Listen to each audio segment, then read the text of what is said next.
राम कृष्ण दो एक है, अंतर नहीं निमेश। इनके नेत्र गंभीर है और इनके चपल विशेष। यही अंतर है। परमात्मा के 24 अवतारों का वर्णन सूत जी महाराज कहते हैं, ऋषियों आपका 5वां प्रश्न कि परमात्मा धर्म की स्थापना करने के लिए आते हैं, फिर इस धराधाम को छोड़कर जब जाते हैं धर्म किसकी शरणागति में जाता है? तो बताया कि भगवान इस धराधाम को छोड़कर कभी नहीं जाते। जाने मात्र का तो एक नाटक करते, एक दिखावा करते। वास्तविकता तो ये है कि परमात्मा इस धराधाम को छोड़कर जाते नहीं। बोले प्रमाण बताओ, तो प्रमाण बताए। संत नारद जी ने एक प्रश्न किया था ऐसा ही कि भगवान आप वास कहाँ करते, आप रहते कहाँ हैं, कहाँ आपको ढूंढा जाए, कहाँ आप मिलेंगे? तो भगवान ने अपने श्रीमुख से कहा, नारद जी सुनो कि ना हम बसामि वैकुंठे योगिनां हृदयेन च मद्भक्ता यत्र गायन्ति तत्र तिष्ठामि नारद। ना हम बसामि वैकुंठे, मैं वैकुंठ में भी अधिक देर तक वास नहीं करता। वैकुंठ मेरा है, मैं वहां वास करता हूं, पर ज्यादा देर तक नहीं। ना हम बसामि वैकुंठे योगिनां हृदयेन च। ये जो हिमालय की पर्वत श्रृंखलाओं के ऊपर कंदराओं में बैठकर जो योगी जन हजारों वर्षों से योग साधना में डूबकर अपने हृदय में मुझे बिठा कर रखते हैं, तो उनके हृदय में भी मैं ज्यादा देर तक नहीं बैठता। बोले फिर प्रभु फिर कहाँ रहते हैं आप? बोले मद भक्ता यत्र गायन्ति, जहां मेरे सीधे साधे भक्त, मेरे सीधे साधे भक्त क्या करे, मजबूरी है चिकड़ी लगानी। अब आपने लगाई है तो क्या करें भैया, पालन तो थोड़ा करना पड़ेगा। तो मेरे सीधे साधे भोले भाले भक्त यत्र गायन्ति, जहां गाते हैं, ताली बजाते हैं, मुख से मेरा नाम लेते हैं और झूमते हैं। मैया झूमी ना, कोई पकड़ रहा था पर मैया तो अपनी मस्ती में थी। तत्र तिष्ठामि नारद, वहीं पर आकर मैं विराजमान हो जाता हूँ, उन्हीं भक्तों के बीच में मैं आकर प्रकट हो जाता हूँ। बाकी भी हरिलाल की, इसीलिए तो मैं कहता हूँ गाया भी करो, ताली भी खूब बजाया करो। मेरा फायदा नहीं, आप लोगों का फायदा है। समझ में आया क्यों गवाता हूं मैं? क्योंकि मैं नहीं चाहता कि हमारे हृदय में तो चलो ठाकुर जी आ ही जाएंगे, पर आपके भी हृदय में वो आए, ऐसा हमारा मनोभाव है। वो कब आएंगे? जब आप भक्ति भाव से गाएंगे भी, हाथों से ताली सेवा भी करेंगे, और मस्ती में आकर जब कभी भाव उमड़ जाए तो झूमने के लिए भी कोई मना नहीं है। मद भक्ता यत्र गायन्ति तत्र तिष्ठामि नारद। बोले बांकी बिहारी लाल की, इतने लाभ है कीर्तन करने के, इतने लाभ है ताली बजाने के, इतने लाभ है मुख से गाने के, और भी लाभ बताऊंगा आगे, और क्या क्या लाभ है ये भी सब बताता जाऊंगा आपको। एक ताली बजाने मात्र से कितने लाभ है, मुख से गाने मात्र से कितने लाभ है, पर आज ही थोड़ी भी बता दूंगा सब कुछ। फिर तो कल से आप घर में ही ताली बजाना शुरू कर दोगे, वहीं बैठ जाओ, कथा कौन सुनेगा? तो धीरे धीरे प्रसंगानुसार आपको बताया जाएगा। भक्त वत्सल भगवान की बांके बिहारी लाल की 5 प्रश्नों का उत्तर दिया है। यहाँ खिन्न मन से वेद व्यास जी जब अपने पुत्र को जंगल में जाते हुए देखा था, तो बिल्कुल दुखी मन से, खिन्न मन से आज अपनी कुटिया पर बैठे हुए। जब किसी संत को कष्ट होता है तो भगवान को भी कष्ट होता है। भगवान ने संत नारद जी को इशारा दिया, जाओ और वेद व्यास जी के दुख को दूर करके आओ। संत नारद जी आए, वेद व्यास जी ने नारद जी को प्रणाम किया, आओ देवऋषि आपका स्वागत है। संत नारद जी कहने लगे, वेद व्यास जी मैं क्या देख रहा हूं, आप जैसा परम ज्ञानी, आप जैसा परम ज्ञानी परम वक्ता दुखी है, फिर साधारण लोगों की क्या परिस्थिति रहेगी? वेद व्यास जी जोर जोर से रोने लगे, महाराज मुझ जैसा दुर्भागा और कौन इस संसार में होगा? मैंने क्या कुछ नहीं दिया संसार के लिए? एक वेद से मैंने 4 वेद बनाए, ऋग यजुर साम अथर्व। उन 4 वेदों के आधार पर मैंने 17 पुराणों का निर्माण किया। संहिताओं का निर्माण किया, धर्म ग्रंथों का निर्माण किया, उपनिषदों का निर्माण किया, पर मिला क्या? लाभ क्या हुआ मुझे? मैं तो ऐसा अभागा हूं जिस पुत्र का सुख प्राप्त करने के लिए मैंने 12 वर्षों तक जिस पुत्र की प्रतीक्षा की, वो मेरा बेटा भी जन्म लेकर सीधा जंगल को चला गया। उसका सुख भी मेरे जीवन में नहीं मिला, उसके लालन पालन करने का मेरा सौभाग्य नहीं हो पाया। मुझ जैसा अभागा के संसार में कोई दूसरा होगा? वेदव्यास जी कहने लगे, नारद जी, मैंने तो प्रयास किया था कि मेरा पुत्र मेरे पास रहता। कौन पिता नहीं चाहता कि उसका पुत्र उसके साथ रहे? पिता अपने पुत्र से प्रेम करना चाहता, क्योंकि पुत्र का नाम आत्मज है, आत्मा से जिसका संबंध है। पर मेरा पुत्र तो जन्म लेते ही जंगल को चला गया। संत नारद जी कहने लगे, सुनो व्यास जी, अभी तक जो कुछ आपने किया वो सब ठीक है, लेकिन जब तक आप परमहंसों की संहिता का निर्माण नहीं करोगे, तब तक ना तो आपके मन में शांति हो सकती है और ना ही आपका खोया हुआ पुत्र आपके पास वापस आ सकता है। बोले ऐसा क्या है? कौन सा ऐसा कार्य है? कहा, आप 17 पुराणों के आधार पर, 17 पुराणों का जो निचोड़ है, जो निष्कर्ष है, जो रस है, जो सार तत्व है, उसको 18वें पुराण में निर्माण करो, परमहंसों की संहिता का वर्णन करो, क्योंकि अभी तक आपने भगवान की कथाओं का गान किया है, भगवान के भक्तों की कथाओं का गान नहीं हो। आप श्रीमद् भागवत की रचना करो। 4 मंत्र आज संत नारद जी ने वेदव्यास जी को दिए हैं।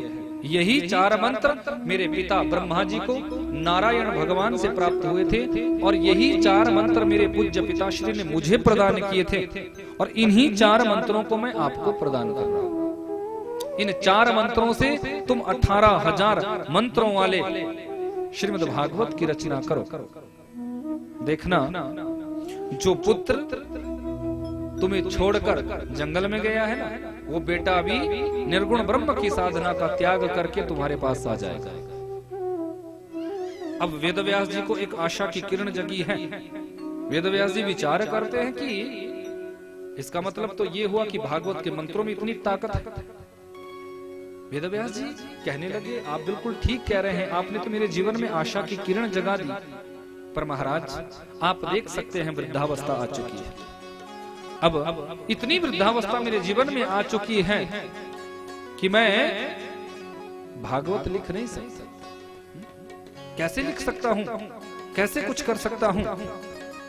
तो संत नारद जी कहने लगे, देखो, आप यही सोचते हैं ना कि शायद भगवंत बड़े होते हैं, पर मैं तुम्हें बताना चाहता हूं कि गुरु गोविंद दोनों खड़े काके लागू पांव, बलिहारी गुरुदेव की जिन गोविंद दियो मिला।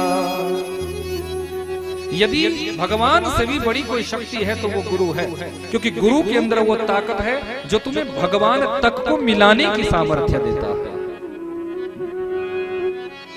वेदव्यास जी आश्चर्य में डूबे हुए। संत नारद जी बता रहे हैं, मैं जो तुम्हारे सामने आज नारद बनकर खड़ा हूं, मैं कोई नारद नहीं था, लेकिन संतों के आशीर्वाद से, सदगुरुओं के आशीर्वाद से मैं नितांत दासी पुत्र रामदास था। अपने पूर्व जन्म की कथा सुना दी। मेरा पिछला जन्म एक दासी के यहाँ हुआ, ऐसा अभागा कि जन्म लेते ही मेरे पिता का मरण हो गया। आप विचार कर सकते हैं कि जिस बच्चे के जन्म के साथ ही उसके पिता का मरण हो जाए, उस बच्चे को संसार किस दृष्टि से देखता है? अरे जन्म लेते ही बाप को खा गया। उस बच्चे का बचपन सुख से कैसे व्यतीत हो सकता है? और जिस स्त्री के जीवन से पति सुख की छांव उठ जाए, उसका जीवन भी क्या है? मेरी माँ का मरण तो उसी दिन हो गया था जिस दिन मेरे पिता की मृत्यु हुई थी, पर फिर भी सिर्फ और सिर्फ मेरे लिए मेरी माँ ने जीना चाहा, मेरे लिए जीना चाहा। घर में जब खाने की व्यवस्था नहीं थी तो हाथ पकड़कर संत जहां चातुर्मास्य करने के लिए आए थे, उस स्थान पर मेरी माँ मुझको लेकर गई और संतों से निवेदन किया कि इस संसार में हमारा कोई नहीं है। संत होते हैं संत हृदय नवनीत समाना। संतों के हृदय में करुणा उमड़ी। कहा बेटी यह आश्रम आपका है, जब तक रहना चाहती हो यहाँ प्रेम पूर्वक रहो, कोई तुम्हें रोकेगा नहीं टोकेगा नहीं। मेरी माँ संतों के आश्रम में ही सेवा करने लगी। संत जब सत्संग करने बैठते हैं तो मेरी माँ मुझे उन संतों के बीच में बिठा देती है।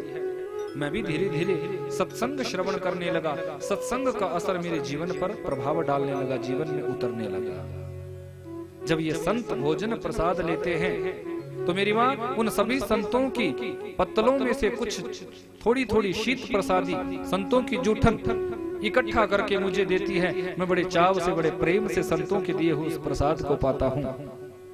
उस शीत प्रसादी के प्रभाव से मेरी बुद्धि में बदलाव होने लगा, मेरी मति में विकास होने लगा, कुशाग्र हो गई मेरी बुद्धि। संतों के द्वारा दिया गया सत्संग मेरे हृदय में उतरने लगा। चातुर्मास्य पूरा करके संत जब जाने लगे तो मैं भी उनके पीछे रोता रोता दौड़ा। मुझे भी अपने साथ लेकर चलो, मुझे इस स्वप्नवत संसार में नहीं रहना। मेरी माँ रोती रोती आई है, हे महापुरुषों आपने मेरे पुत्र को ये क्या उपदेश कर दिया तो मुझे छोड़ने की बात कर रहा है।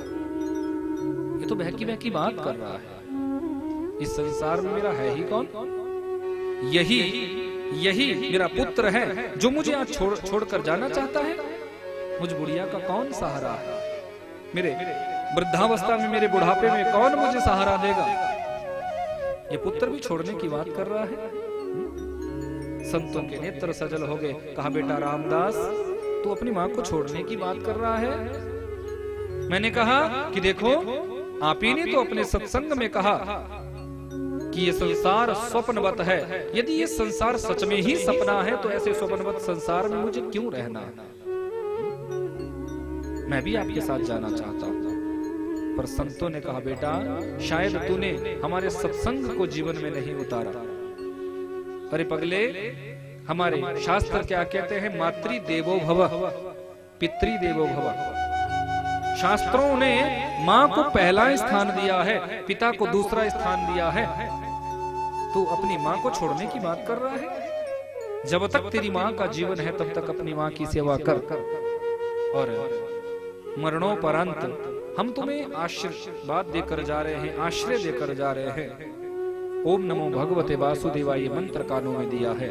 बेटा इसी मंत्र का आश्रय तू रखना, देखना इसी मंत्र के प्रभाव से तुझे भगवत साक्षात्कार हो जाएगा। संत तो चले गए। अब मैं संतों के द्वारा दिए गए मंत्र को जपता हूँ, उसी मंत्र में आनंद खोजता रहता हूँ, उसी में डूबा रहता हूँ। समय व्यतीत हुआ। एक दिन मेरी माँ गौशाला पे गाय दुहने के लिए गई। घास के बीच में एक सर्प पड़ा है, आंखों से ज्यादा दिखता नहीं, अंधेरा था। सर्प के साथ पैर स्पर्श हुआ, सर्प ने डंक मारा, वही एक चित्कार उठी है। मैं दौड़ा, जब तक मैं पहुंचा हूं तब तक मैंने अपनी माँ को मृत पाया है।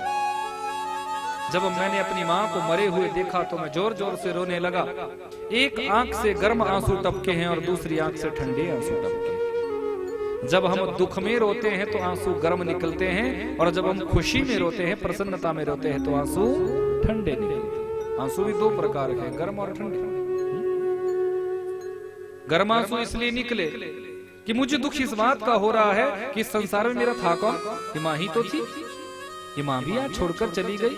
अब किसको माँ कहूंगा?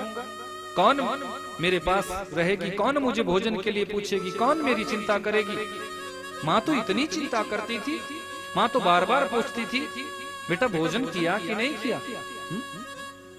क्योंकि भैया माँ पेट खकोलती है और पत्नी जेब टटोलती है। तुम कहीं बाहर से आओगे, पत्नी का हाथ पहले जेब पर जाएगा कि कितना कमा कर रहा है, लेकिन माँ का स्वभाव ऐसा नहीं होता। माँ तो सर से लेकर पैर तक में अपने बेटे को देखती है कि मेरा पुत्र बाहर से आया भूखा होगा, इसको भूख लगी होगी, प्यास लगी होगी।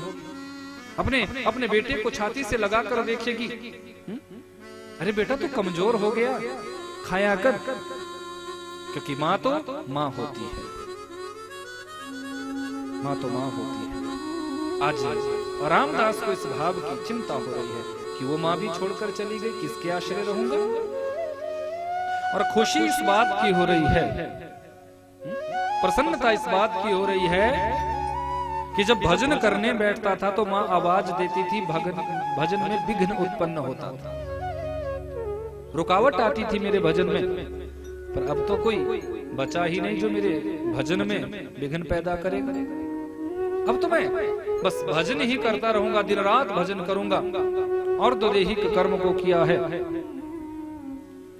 उत्तर क्रिया संपन्न करने के बाद जो मंत्र संतों ने दिया था उसी मंत्र का आश्रय लेकर मैं जपने लगा हूं। जपात सिद्धिर जपात सिद्धिर जपात सिद्धिर न संशय। जपने से सिद्धि जीवन में मिलती है, इसमें कोई संशय नहीं है। एक समय ऐसा आया कि मैं मंत्र जप रहा था और मेरे हृदय में परमात्मा का साक्षात्कार हो गया। थोड़ी देर के लिए झांकी आई और फिर वो झांकी अदृश्य हो गई।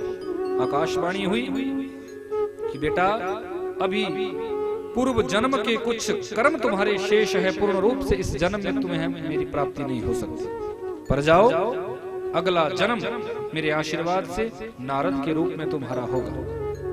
मैं दासी पुत्र रामदास अगले जन्म में नारद बना और अदेव दत्त मिमाम वीणा स्वर ब्रह्म विभूषिता मूर्छयित्वा कथामानम गायमानश्चरम्यहम्। हे वेद व्यास जी, परमात्मा ने मुझे ये वीणा दी, नारायण महाप्रभु ने मुझे ये वीणा प्रदान करके अहेतुकिक कृपा का प्रदर्शन कराया। मैं इस वीणा पर उन्हीं का ही नाम आलापता रहता हूँ। जब मैं दासी पुत्र रामदास संतों की कृपा से, सदगुरु की कृपा से नारद बन सकता हूँ, तो क्या आप श्रीमद् भागवत को नहीं लिख सकते? अवश्य लिख सकते हैं, अवश्य लिख सकते हो आप श्रीमद् भागवत को। वेद व्यास जी चरणों में गिर पड़े, आपका आशीर्वाद होगा तो जरूर लिखूंगा।